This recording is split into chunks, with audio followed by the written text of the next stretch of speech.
రవి గారు ఆ! ఒక జంట్ వాయిస్ ని మిమిక్రీ చేయడం అనేది ఆ! ఈజీ. హ్మ్. కానీ ఫిమేల్ వాయిస్ హ్మ్. అందులోనూ సోనియా గాంధీ గారు, హ్మ్. షర్మిల గారు అవునవును. ఇట్లా మీరు చేస్తూ ఉంటారు. అవునవును. మీకు అది ఏమన్నా కొద్దిగా టఫ్ అనిపించిందా? లేదు. ఈజీ అనిపించిందా? చాలా ఈజీ అనిపించింది. ఎందుకంటే నేను హ్మ్. ఫస్ట్ ఫీమేల్ వాయిసెస్ నేను కాలేజ్ డేస్‌లోనే సరదా చేసేటోడిని. ఓహ్! మా ఫ్రెండ్స్ తోటి ఆ! ఒక అన్‌నోన్ నంబర్ ఒకటి తీసుకొని హ్మ్. నాకు రీచార్జ్ కోసం అని చెప్పేసని హ్మ్. వాడికి రీచార్జ్ చేపించడం కోసం అమ్మాయిలాగా ప్రాంక్ కాల్ చేశాను.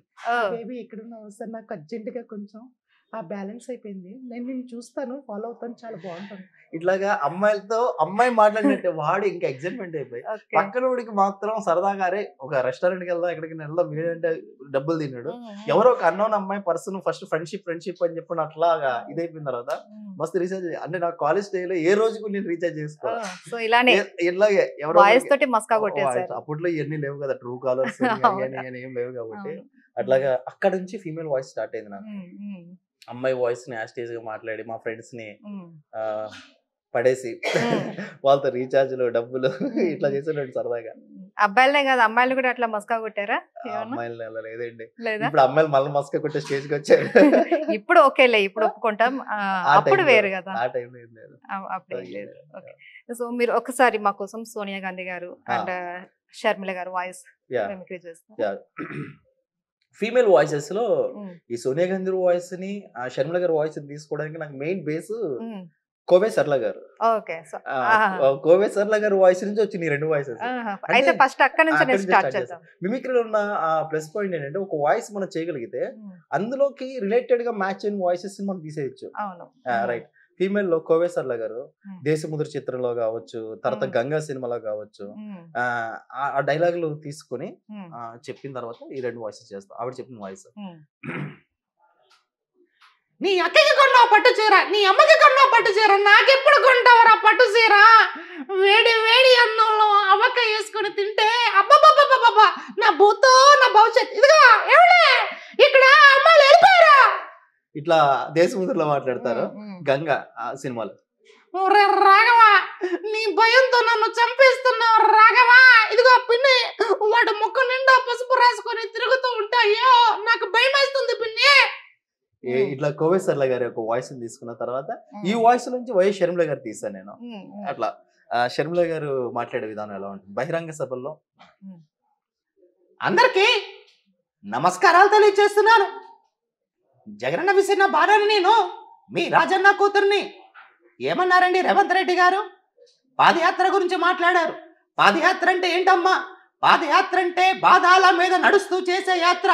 నేను పాదాల మీద నడుస్తూ చేశాను. రేవంత్ రెడ్డి గారు మీరు ఏమి చేశారని అడుగుతున్నాను. హ్మ్. ఇట్లా షర్మిల గారి యొక్క వాయిస్. హ్మ్. హ్మ్. సోనియా గాంధీ గారు మాట్లాడే వాయిస్ ఆవిడ వేదిక పైన బహిరంగ సభలో మాట్లాడతారు ఎలా ఉంటుంది? హ్మ్. మీ సోనియా గాంధీ హో అవర్ రాహుల్ బేటా our upcoming Prime Minister of India. Please support my son Rahul Gandhi ji. హ్మ్. ఇట్లాగా సోనియా హ్మ్. గాంధీ గారు అలా డిఫరెంట్ గా ఈ యొక్క ఫీమేల్ వాయిసెస్ తీసుకుంటారు. హ్మ్. మీరు ఇలా పొలిటికల్ లీడర్స్ ని కూడా మిమిక్రీ చేస్తూ ఉంటారు కదా! సో ఇందులో ఏంటంటే కొంతమంది వీళ్ళు ఇలా అన్నారు, వాళ్ళు అలా అన్నారు. సపోజ్ ఇప్పుడు షర్మిల గారు ఆ, రేవంత్ గురించి మాట్లాడితే ఏమన్నారు ఆ, అనేసి మాట్లాడారు కదా! ఆ. సో ఇలాంటివి మాట్లాడినప్పుడు మీకేమైనా ఎక్కడి నుంచి అయినా ఏమైనా కాల్స్ వస్తాయా? ఎందుకు అలా మమ్మల్ని ఎందుకు తీసుకుంటున్నావు? ఆ, నీ వర్క్ ఏదో నువ్వు చేసుకోవచ్చు కదా! అని ఏమైనా వార్నింగ్స్ ఏమైనా వచ్చాయా? ఇంతవరకు రాలేదు మేడం. ఇప్పటి వరకు అంటే రాలేదు. మిమిక్రీ అనేది జస్ట్ హ్మ్. For fun. మనం హ్మ్. నవ్వడానికి చేసేటువంటి ఒక ప్రక్రియ 24 కల్లో. హ్మ్. ఇప్పుడు వాళ్ళ చెప్పిన డైలాగ్ ని యాస్టీజ్ గా చెప్తే మనకేంటి ప్రాబ్లం? అవును. వాళ్ళని క్లించపరుస్తూ కామెడీ చేస్తే హ్మ్. వ్యంగ్యం చేస్తే అంటే మన హాస్యంలో కూడా హ్మ్. ఎదుటి వాడిని నొప్పించకూడదు, ఒప్పించాలి. హ్మ్. హ్మ్. ఇప్పుడు నేను చేసే మిమిక్రీ ఎప్పుడు కూడా ఒప్పించేది ఉంటది తప్ప హ్మ్. ఇన్నాళ్ళు నా 7 ఇయర్స్ మిమిక్రీ కెరియర్ లో యూట్యూబ్ హ్మ్. కెరియర్ లో హ్మ్.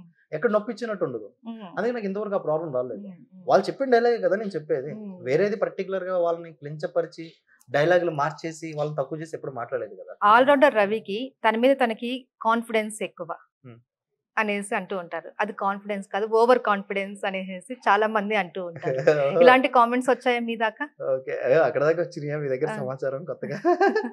కాన్ఫిడెన్స్ అంటే ఆ, అది లేకపోతే కష్టం మేడం హ్మ్. ముందుకెళ్ళడం. హ్మ్. హ్మ్. ఓవర్ కాన్ఫిడెన్స్ కూడా ఉండడం తప్పులేదు. హ్మ్. హ్మ్. ఉండాలి. హ్మ్. విమర్శించే వాళ్ళు కూడా ఉండాలి. కాన్ఫిడెన్స్ ఉండాలి, లేదా ఓవర్ కాన్ఫిడెన్స్ కూడా ఉండడంలో కూడా తప్పలేదు అంటారు. చాలా మంది ఓవర్ కాన్ఫిడెన్స్ వల్ల పడిపోతారు అంటారు. కానీ ఓవర్ కాన్ఫిడెన్స్ ఉండడం వల్లే కదా పడిపోవడం వల్ల నువ్వు అక్కడి నుంచి చాలా మోస్ట్ ఎక్స్పీరియన్స్ నాలెడ్జ్ నువ్వు గెయిన్ చేయగలుగుతావు. కాన్ఫిడెన్స్ అనేది ఫస్ట్ స్టెప్, ఓవర్ కాన్ఫిడెన్స్ అనేది సెకండ్ స్టెప్. ఇంచు రెండిట్లకి కొంచెం ఎక్కువ ఓవర్ కాన్ఫిడెంట్ ఎక్కువ ఉండొచ్చేమో. బట్ ఈ కాన్ఫిడెంట్ ఓవర్ కాన్ఫిడెన్స్ వల్ల సక్సెస్ ఆర్ ఫెయిల్యూర్ అనేది రావచ్చు. సక్సెస్ వస్తే ఇంకొంచెం ఏదైనా నేర్చుకుంటాం. ఓవర్ కాన్ఫిడెన్స్ వల్ల పడిపోతే ఆ ఫెయిల్యూర్ నుంచి ఎక్స్పీరియన్స్ నాలెడ్జ్ తోటి మళ్ళీ అదే కాన్ఫిడెన్స్ వల్ల సక్సెస్ అవుతాం. ఇది అర్థం చేసుకుంటే ఖచ్చితంగా అర్థమైంది. సో రెండు ఉండాలి. ప్రెసెంట్ ఇండస్ట్రీలో మీకున్న అవకాశాలు ఏంటి? ప్రెసెంట్ ఇండస్ట్రీ ఏం లేదు మేడం, ప్రస్తుతానికి అయితే ఈవెంట్లు చేసుకుని మిమిక్రీ ఆర్టిస్ట్ గా, యాంకర్ గా, గేమ్స్ మాస్టర్ గా అలా వెళ్తుంటాను. ఏదైనా సినిమాలకి డబ్బింగ్ చెప్తూ ఉంటాను. ఏదైనా అవకాశాలు వస్తే ఏదో చిన్న చిన్న మూవీస్ చేస్తూ ఉంటాను.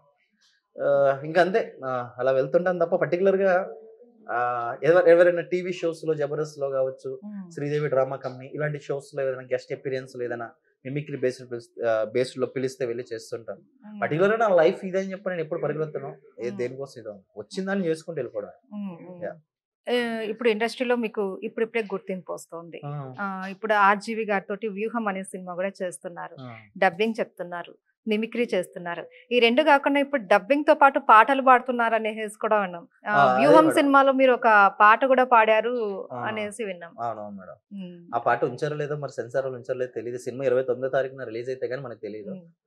సో అదేంటంటే జస్ట్ ఇంటేషన్ సాంగ్ అనమాట. చంద్రబాబు గారి వాయిస్ లో, పవన్ కళ్యాణ్ గారి వాయిస్ లో పాడిన పాట ఒక లైన్. సో ఆ లైన్ పాడేమో, బట్ అది ఏంటనేది అంటే సింగిల్ లైన్ పాడారా లేకపోతే సినిమాలో సాంగ్ మొత్తం పాడిచ్చారు. ఓకే. బట్ మనం సాంగ్ మొత్తం సినిమాలో రిలీజ్ అయితే కనుక అది ఉంటే నాకు ప్లస్ పాయింట్. సో అక్కడ ఉందా లేదా అన్నది సినిమా రిలీజ్ అయిన తర్వాత తెలుస్తుంది. బట్ మీరు ఎలా పాడారు అంటే డబ్బింగ్ వేరు, వాయిస్ మిమిక్రీ చేయడం వేరు. సో డైలాగ్ చెప్పడం వేరు, సాంగ్ పాడటం వేరు. సో ఆ సాంగ్ ఎలా ఉంటుంది అని వినాలని మాకు కూడా చాలా ఆసక్తిగా. చంద్రబాబు గారు, పవన్ కళ్యాణ్ గారు పాట పాడుకుంటూ ఉంటారు. చంద్రబాబు గారు పాట పాడుతూ పవన్ కళ్యాణ్ గారిని పలకరిస్తూ ఉంటారు. ఏ తమ్ముడు, ఓహో తమ్ముడు, ఏదో ఒకటి చేద్దాం తమ్ముడు, అరే నిన్నటి వరకు మొన్నటి వరకు ఏదో ఒకటి మనం చేసుకుంటూ వెళ్ళాం తమ్ముడు. ఓ బాబు, ఓహో బాబు, ఏదో ఒకటి చేద్దామయ్యా బాబు. ఇట్లా పవన్ కళ్యాణ్ గారు ఇలా వీళ్ళిద్దరి మధ్య జరిగిన కన్వర్సేషన్ పాటలో పెట్టారు. అదనమాట. శివ సినిమాలో ఉంది కదా, బోటనీ ఆటం, బ్యాటనీ ఆట ఉంది, బోటనీ క్లాస్ ఉంది, ఆ టైప్ లో పాడించారు. అండ్ కొంతమంది కమీడియన్స్ ని కూడా తీసుకొని మీరు మిమిక్రీ చేస్తూ ఉంటారు. ఫన్నీగా కొన్ని డైలాగ్స్ ని వాళ్ళు చెప్తే ఎలా ఉంటుంది అనేసి చెప్తూ ఉంటారు. గతంలో కూడా చాలా చెప్పారు. సో అవన్నీ కాకుండా మాకు ప్రత్యేకంగా మీరు అలా కొంతమంది కమెడియన్స్ తీసుకొని ఒక డైలాగ్ చెప్పాలి అంటే ఏం చెప్తారు? కమెడియన్స్ తీసుకుని డైలాగ్ ప్యారడీ, ఒక డైలాగ్ ని మనం తీసుకుని దాన్ని రకరకాల ప్యారడీ చేయొచ్చు. ఏదైనా తీసుకోవచ్చు, లేదా కమెడియన్స్ అందరూ వచ్చి జనరల్ గా మాట్లాడితే ఎలా ఉంటుందని చేయొచ్చు. సో ఇప్పుడు కమెడియన్స్ అందరూ వచ్చి ఇక్కడ మిమ్మల్ని ఇంటర్వ్యూ చేస్తున్నారు అనుకోండి, నన్ను ఇంటర్వ్యూ చేస్తే ఎక్కడ కాబట్టి ఉండదు మేడం. సో కమెడియన్స్ అందరూ వచ్చి సరదాగా పోని ప్రేక్షకులందరికీ నూతన సంవత్సర శుభాకాంక్షలు చెప్తున్నారు అనుకుందాం, అడ్వాన్స్ హ్యాపీ న్యూ ఇయర్. ఒకవేళ వాచ్ స్టైల్లో మాట్లాడితే ఎలా ఉంటది అనేది దాంట్లో ఫన్ రాదు కానీ జనరల్ గా ఉంటది. మీకు ఫన్ కావాలంటే డైలాగ్ ప్యారడీ చేయొచ్చు.